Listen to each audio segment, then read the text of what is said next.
That is the question that I have been asking myself over and over from the moment I wake up to the moment I go to bed for over a year. And this fall and winter, I decided to try a little experiment.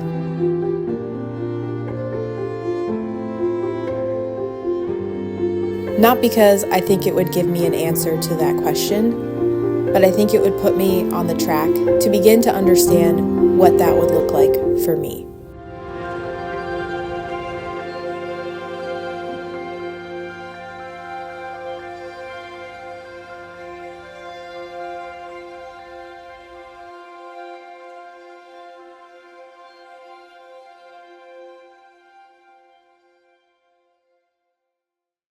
Hi, my name's Leela, and I started my micro flower business last year. And this fall and winter, I decided to try and grow lilies in this little greenhouse. So let me show you how that went. I just got 2 massive packages of lilies. Orange ones and white ones. You can't see, I'll show you. I'm so excited. Okay. Guys. So they're in a bag with what looks like peat moss.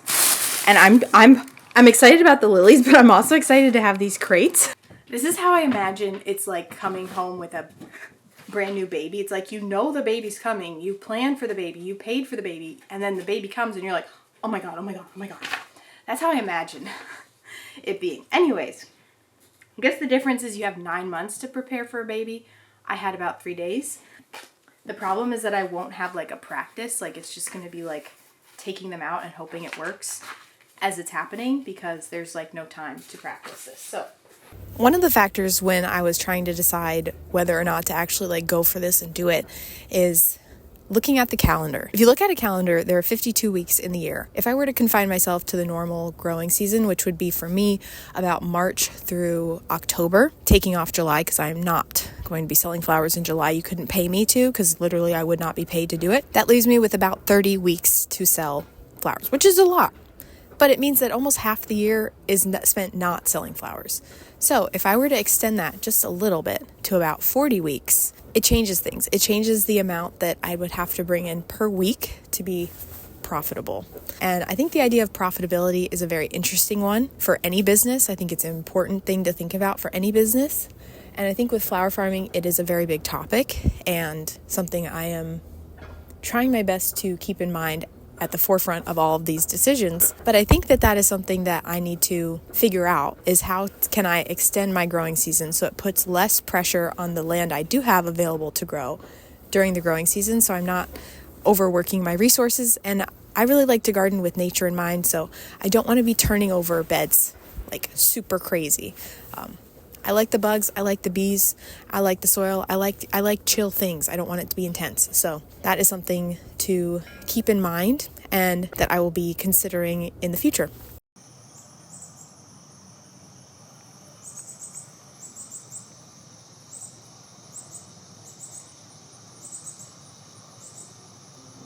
Both of the lily varieties that I got were Asiatic lilies, which means that they don't have a smell. Lilies are known for their iconic smell. You either love it or you hate it, and I didn't want to risk growing lilies that people would hate, so I went for the Asiatics, and they also had a very quick maturity time, so they weren't going to take like 120 days to bloom. A Volvic lily and an Easy Fantasy both had 60 to 75 day maturities. In the meantime, while I waited for the lilies to grow, I still had a garden to tend to. I was still doing my weekly deliveries. I even got to do an arrangement. Looking back, I think I could have done better, but it was my first time going for it, and the lilies were just chugging along, and the days started getting shorter and shorter. It started getting a little colder at night, and so finally we started to see some growth.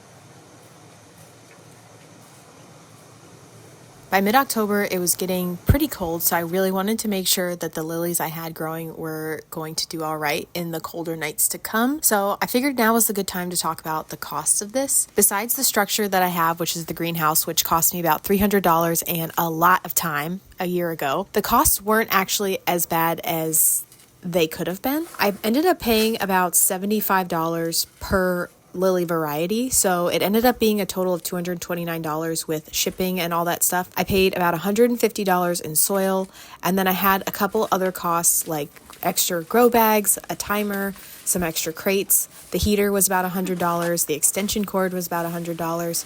So this was a couple $100 project, but I'll talk a little bit about how I'm approaching the costs and the expenses in a second. But yeah, setting up this greenhouse heater has been a game changer and I love it to death.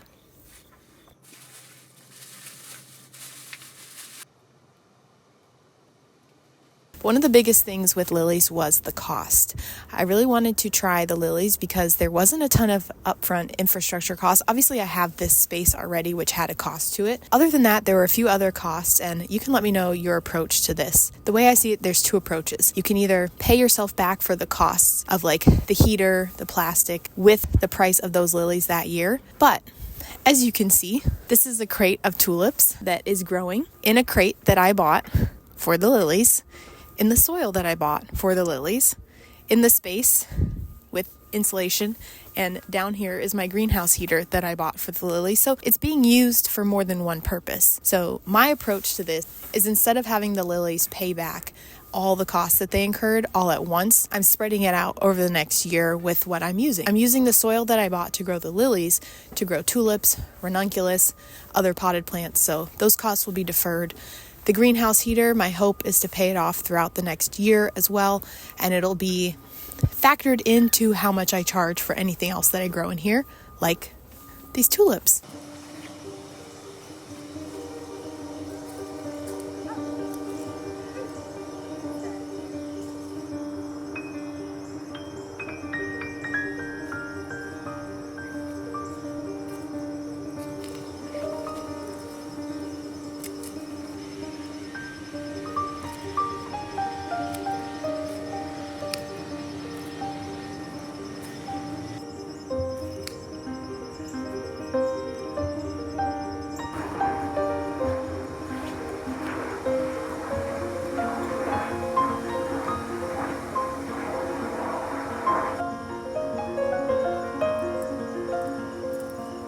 And so summer started to slip into fall, and it was a time of a lot of transformations.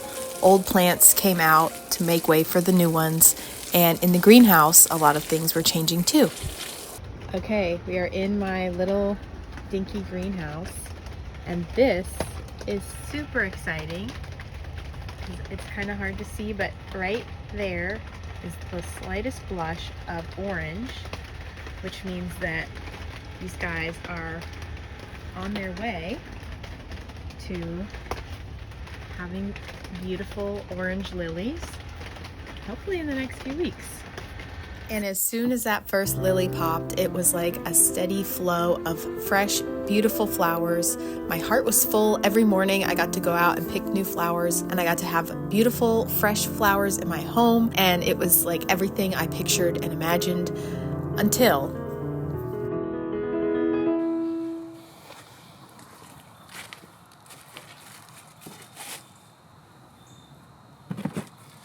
if there's one thing I've learned from this project, it is one, it is possible, it is doable, and I think there's a lot more. Would I grow lilies again?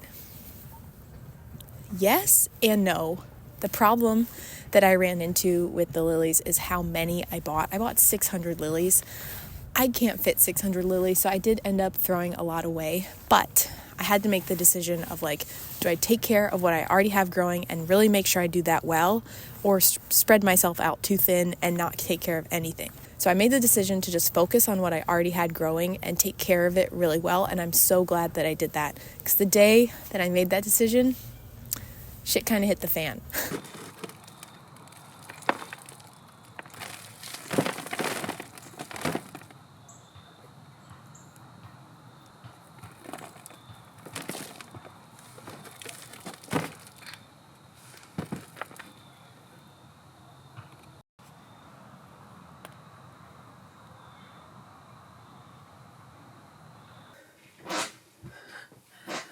I've filmed in so long.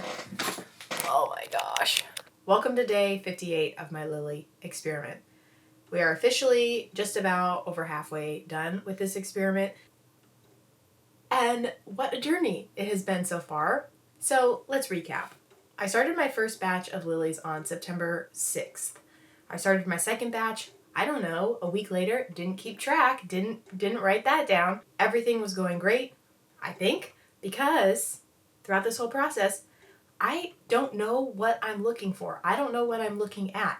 But anyways, the temperature is holding, the greenhouse heater is working, the timer is turning the lights on and off, the lilies are growing, they look like they're ready to cut. I'm talking to my mom. I showed my mom one day, I'm like, look at these lilies, they look great. She was like, oh my gosh, I never would have known that was in here, blah, blah, blah. And the next day was bittersweet to say. I walk in, the lilies were open, which means I had successfully gotten lilies from bulbs, planted them, put them in a greenhouse, spent a bunch of money, and got them to bloom in late October. It was like the last week of October. Very exciting, very riveting. I did want these lilies to bloom closer to Thanksgiving, so they're about 2 to 3 weeks off, but still exciting. There's flowers blooming. And immediately, as soon as I saw that lily, it was like, I need to try to grow all the flowers that I can in winter because this is really cool. This is really fun to walk into a nice warm box with plants and lights on is pretty exciting. So, then I saw something like, what's that on the leaf? It's not a spider. What is that? There's like, oh, whoa, there's a lot of them. All in one little those look like aphids. Remember how I said I didn't know what to look for? There were aphids. There are aphids. Everywhere. On everything. On every little leaf. But their lower leaves are covered in aphids. And just like not even 2 feet that way are 100 more lilies that are supposed to be for Christmas. So what's a girl to do? You know, what is a girl to do with 100 lilies in jeopardy of being covered in aphids? From here on out, I will be spraying with neem oil once a week, top to bottom, tits to bits, and praying. We need a good aura over the Christmas lilies. Not all hope is lost, but it has been a roller coaster because I didn't know what I was looking for. Now I'm learning what I'm actually looking for, which is not just, are the flowers going to bloom? It's like, are the flowers going to survive? I think it's going to take some time to figure it out, but we're officially almost over halfway through this experiment, and I just need the white lilies to survive, and I need to get on the marketing to sell the lilies that I do have. So I'm going to go do that because it is almost 9 o'clock and I need to put these lilies up for sale for people to buy. But I have never been one to give up easily, so with about a month and 2 weeks until my final farmer's market on December 20th, it was all hands on deck to make sure that this last batch of lilies made it to the finish line as healthy as possible.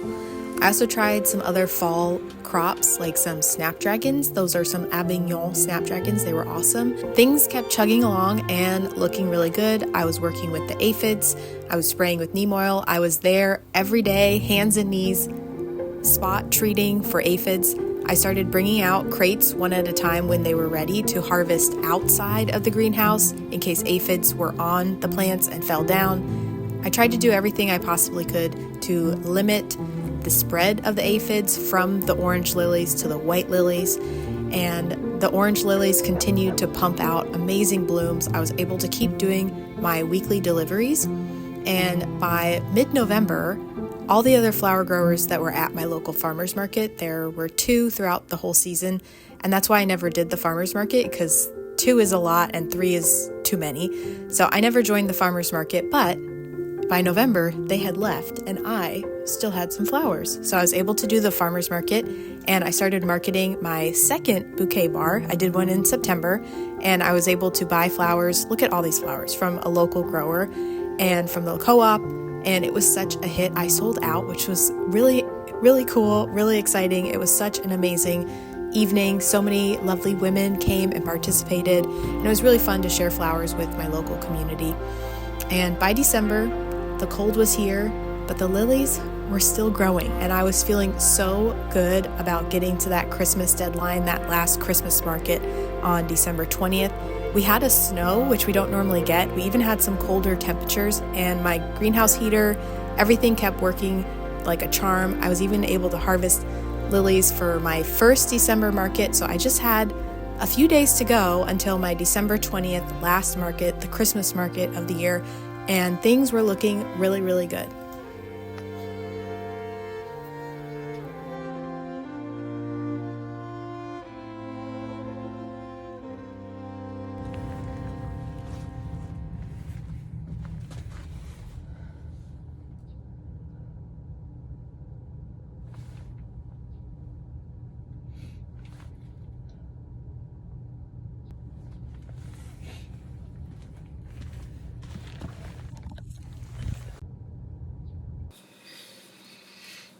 Okay, I can't remember the last time I made an update on my lilies, but earlier this week, it had gotten down to the teens, like 19 Fahrenheit before this past week, and my greenhouse had held at an above freezing temperature. So I saw that the frost was coming. I didn't think too much of it, went to bed, woke up, checked the app, and it was like all red. It was like 18 degrees in the greenhouse. There's not much you can do at that point. I mean, what's done is done. You can't unfreeze dying/dead plants. So I went out to the greenhouse and everything was frozen. Not just my lilies, but everything. So at one point I did take out a whole bag of lilies. The aphids have been the bane of my existence. So I took one out. So I had 80 lilies left. Last week, let's say I cut about 20, so I still had like 60 lilies in there. Not that I think I can sell 60 lilies, but if I have them, I want to have them and enjoy them at the very least. I don't have a bouquet bar planned. I don't have any events planned, so the only method I had to move these stems was through the farmer's market. I could post them online, but I don't want to go deal with like, what time do you want to pick them up and like all that stuff.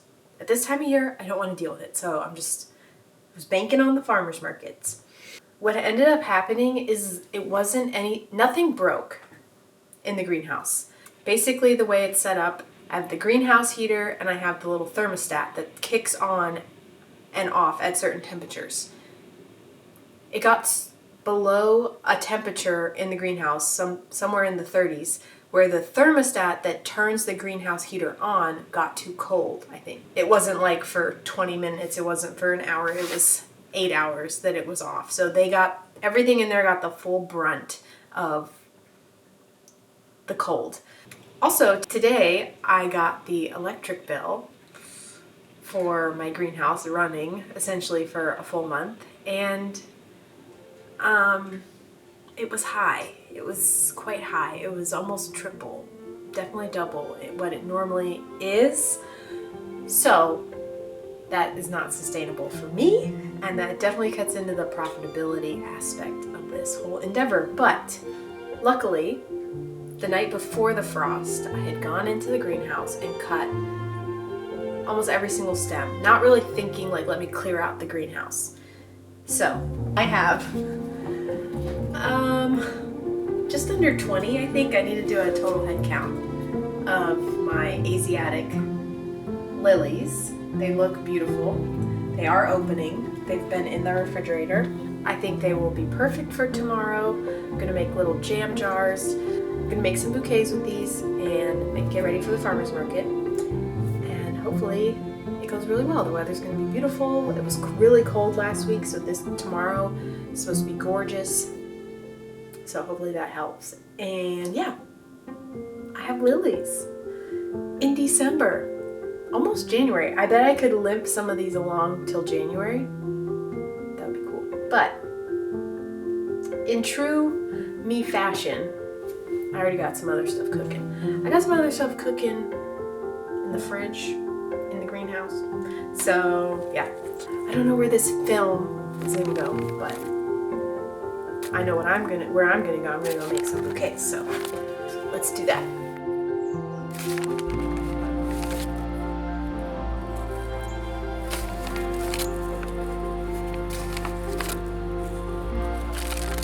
One of the things I'm really glad that I did, I'm really glad that I tried this experiment. I think I learned a lot about not just lilies and forcing, but also about how to grow things in like a greenhouse, or in specifically my greenhouse, and start to figure out how that might work for me.